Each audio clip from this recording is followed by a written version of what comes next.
Nanobots are revolutionizing environmental restoration by targeting damaged ecosystems with surgical precision.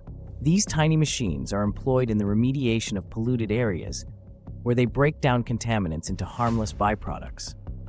In addition, they play a role in rebuilding degraded habitats by advancing soil health and seeding native plants beneficial for biodiversity. The potential for nanobots in restoring underwater ecosystems, such as coral reefs, is immense as they help remove waste and support marine life growth.